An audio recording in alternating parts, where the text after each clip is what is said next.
चौपाल। बाल चौपाल। सहकार रेडियो पर ढेर सारी मस्ती और जानकारियाँ।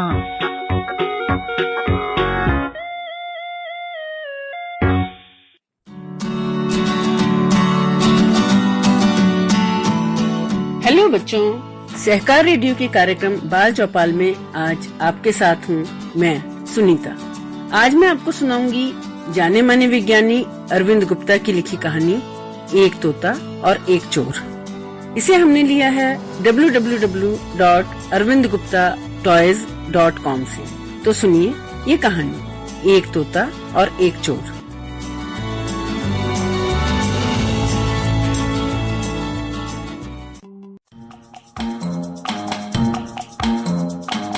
एक समय की बात है कि एक गांव में एक आदमी रहता था। जब वह किसी काम धंधे में सफल नहीं हुआ तो चोरियां करने लगा। गांव से दूर एक बंदरगाह था जहां दूर देशों से जहाज आया करते थे। एक दिन बंदरगाह के नजदीक उसे एक पिंजरे में एक तोता मिला। उसने वह तोता चुरा लिया। तोता उसके किसी काम का नहीं था, लेकिन फिर भी चोर ने उसे रख लिया क्योंकि वो तोता बातें कर सकता था। चोर को लगा शायद किसी दिन छिपे हुए खजाने के बारे में तोता उसे बता दे। वह पिंजरा उठाकर अपने घर ले आया। उसी दिन उसने अपने एक पड़ोसी की भेड़ चुरा ली और भेड़ को मारकर उसका कुछ मांस पकाकर खा लिया। बचा हुआ मांस खलियान में छिपाकर रख दिया। शाम के समय पड़ोसी अपनी खोई हुई भेड़ को ढूंढता हुआ आया और उस आदमी से पूछा, क्या उसने भेड़ को कहीं देखा था? चोर ने कहा, उसने नहीं देखा। लेकिन तोता बोल पड़ा, उसने भेड़ को मार डाला, उसका कुछ हिस्सा खलियान में छिपा दिया। तोता अपने असली स्वामी के पास लौटकर जहाज पर जाना चाहता था। पड़ोसी को भेड़ का बचा हुआ भाग वहीं मिला जहां तोते ने बताया था। लेकिन चोर बोला, मैंने तुम्हारी भेड़ नहीं चुराई। ये मूर्ख तोता सदा झूठ बोलता है। तोते ने फिर चिल्लाकर कहा, उसने भेड़ को मार डाला और उसका कुछ हिस्सा खलियान में छिपा दिया। पड़ोसी समझ नहीं पाया कि तोते की बात का विश्वास करे या इस आदमी की बात का। उसने अदालत के सामने गुहार लगाई और अगले दिन मामले की सुनवाई रखी गई। उस रात चोर ने तोते को एक पीपे में डाल दिया और कपड़े से पीपे को ऊपर से ढक दिया। सारी रात वो कपड़े के ऊपर पानी डालता रहा और पीपे को एक छड़ी से बीच बीच में पीटता रहा। ऐसा करने से गर्जन की आवाज जैसी आती रही। वह एक सुहानी रात थी।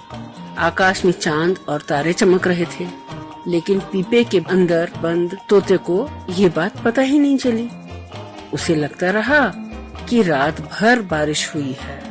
जब सूरज उदय हुआ तो उस आदमी ने तोते को पीपे से बाहर निकाला और पिंजरे में बंद कर दिया और फिर गया अदालत की तरफ गवाही के लिए। जब अदालत में तोते को अपनी बात कहने के लिए बुलाया गया तो उसने वही कहा जो उसने पहले कहा था। उसने भेड़ को मार डाला और उसका कुछ हिस्सा खलियान में छिपा दिया। सब लोगों ने तोते की बात का विश्वास किया, लेकिन चोर बोला, क्या एक तोते की बात का विश्वास करके आप मुझे जेल भेज देंगे? मैं उसकी भेड़ के बारे में कुछ नहीं जानता। इस तोते से कोई दूसरा प्रश्न पूछ लो, जैसे इससे पूछो कल की रात कैसी रात थी। तोते को वही प्रश्न पूछा गया। पिछली भयानक रात की गर्जन और पीपे के ऊपर बहते पानी को याद कर तोता बोला, पिछली रात तो खूब बारिश हुई थी, आंधी चली थी, बादल गरजे थे। उसकी बात सुन लोग बोले, निश्चय ही इस पक्षी की बात का विश्वास नहीं किया जा सकता, और चोर को छोड़ दिया गया। वो अपना तोता लेकर चला गया। उसी दिन बाद में चोर एक दूसरे पड़ोसी के घर गया और उसका मुर्गा चुरा लाया। मुर्गे को मारकर उसने उसका मांस पकाकर खा लिया और मुर्गे की हड्डियां और पंखों को घर के बाहर पंप के पास में जमीन में गाड़ दिया। अपने मुर्गे को ढूंढते ढूंढते पड़ोसी उसके घर आया और उससे पूछा, क्या उसने मुर्गा देखा है? मैंने तुम्हारा मुर्गा नहीं देखा, चोर ने उत्तर दिया। लेकिन तोता बोल पड़ा, उसने मुर्गे को मार डाला, उसे पकाकर खा लिया, हड्डियां और पंख पंप के पास जमीन में गाड़ दिए। पड़ोसी को मुर्गे के पंख वही मिल गए जहाँ तोते ने बताए थे। लेकिन चोर बोला, मैंने मुर्गा नहीं चुराया। लेकिन तोता फिर चिल्लाया, उसने मुर्गे को मार डाला और उसे पकाकर खा लिया। हड्डियाँ और पंख पंप के पास जमीन में दबा दिए। यह मूर्ख तोता सिर्फ झूठ बोलता है, चोर ने मजाक उड़ाते हुए कहा। पड़ोसी तय नहीं कर पाए कि कौन सच बोल रहा है, इसलिए उसने अदालत में गुहार लगाई। अगले दिन मामले की सुनवाई रखी गई। उस रात चोर ने तोते को बड़े कनस्तर में डाल दिया, जिसके अंदर थोड़ा पानी भी था। कनस्तर को ऐसे ढक्कन से बंद कर दिया जिसमें कई सुराख थे। कनस्तर के चारों तरफ उसने बर्फ रख दी और सारी रात उस पर हवा करता रहा। बर्फ के ऊपर चलती हवा सुराखों से गुजरकर कनस्तर के अंदर जाती रही और कनस्तर के अंदर रखा पानी जम गया। वह एक सुहावनी रात थी। आकाश में चांद और तारे चमक रहे थे, लेकिन कनस्तर के अंदर बंद तोता समझ नहीं पाया। सुबह होने पर तोते को कनस्तर से बाहर निकाला और तोता तो ठंड से जम ही गया था। फिर से चोर तोते को लेकर अदालत में पहुंचा। तोते को बयान देने के लिए बुलाया गया। उसने वही कहा जो पहले कहा था। उसने मुर्गे को मार डाला और उसे पकाकर खा गया। हड्डियां और पंख पंप के पास जमीन में दबा दिए। लोग तोते की बात का विश्वास करना चाहते थे, लेकिन चोर बोला, इस पक्षी का विश्वास नहीं किया जा सकता। उन हड्डियों और पंखों के बारे में मुझे कुछ नहीं पता। निश्चय ही इस झूठे तोते के बयान पर आप मुझे जेल नहीं भेजेंगे। इससे कोई और प्रश्न पूछ लीजिए। इससे पूछिए कि कल की रात कैसी रात थी। तोते से फिर वही प्रश्न पूछा गया।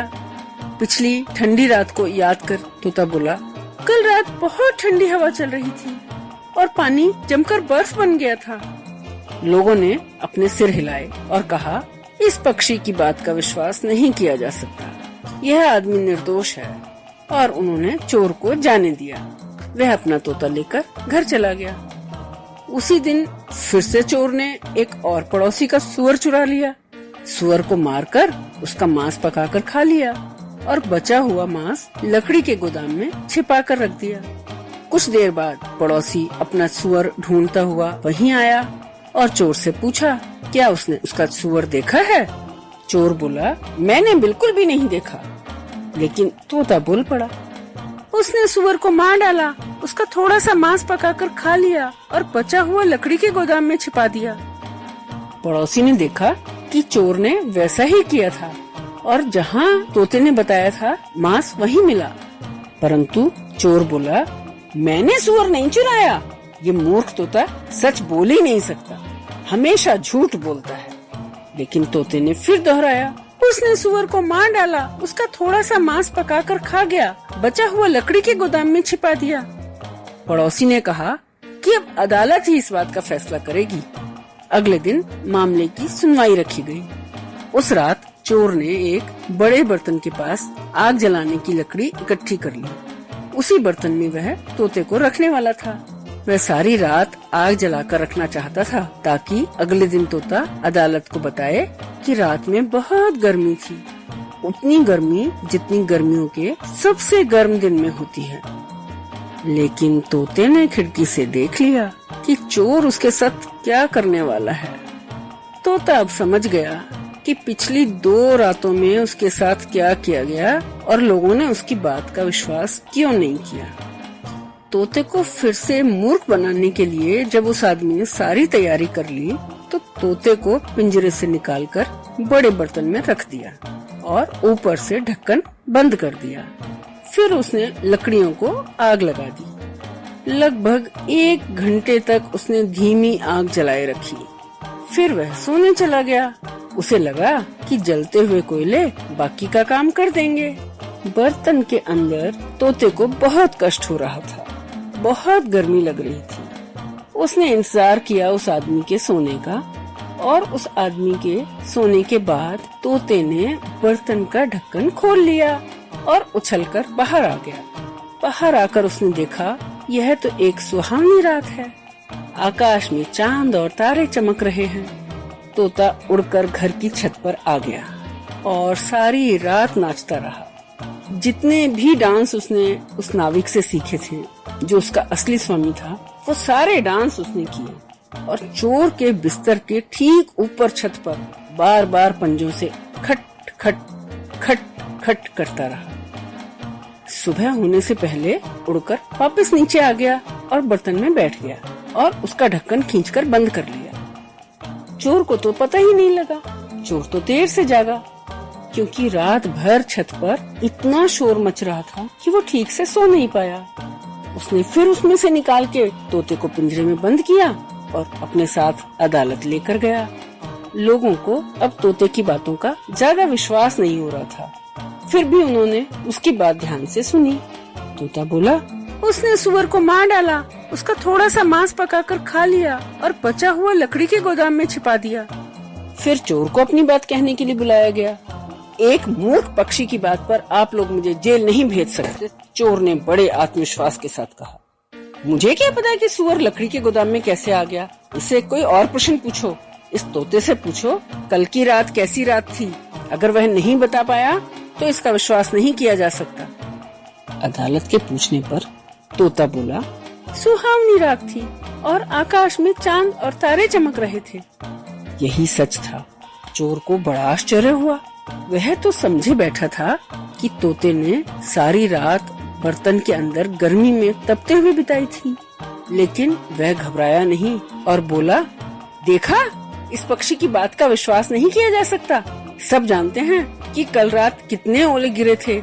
छत पर ओले इतनी जोर जोर से गिर रहे थे कि सोना भी मुश्किल हो गया। उसकी बात सुनकर अदालत को बहुत आश्चर्य हुआ और सब एक साथ बोले, इसे ले जाओ और जेल में बंद कर दो। इसकी बातों का विश्वास नहीं किया जा सकता। यह आदमी झूठ बोल रहा है, यह सच में चोर है। बस उस चोर को जेल में बंद कर दिया गया। लोग तोते को उसी बंदरगाह ले गए जहाँ से उसे वो आदमी चुरा कर लाया था, और नाविक जो उसका असली स्वामी था अपने खोए हुए तोते के लिए बहुत दुखी था। जैसे ही उसे तोता वापस मिला तो उसे खुशी से अपने कंधे पर बिठा लिया और अपने जहाज पर ले गया और दोनों एक नई समुद्री यात्रा करने चल पड़े।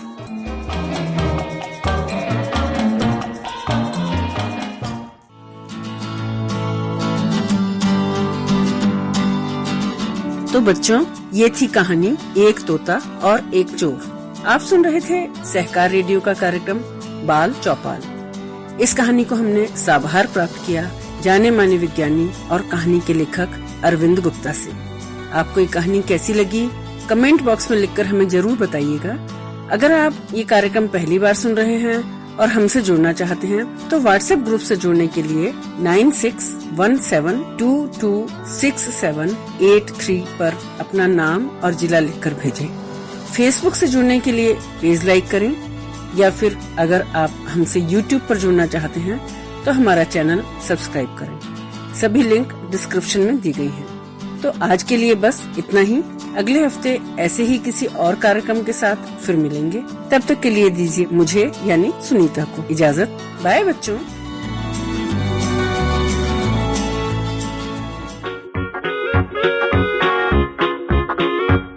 बाल चौपाल, बाल चौपाल, बाल चौपाल। सहकार रेडियो पर ढेर सारी मस्ती और जानकारियाँ।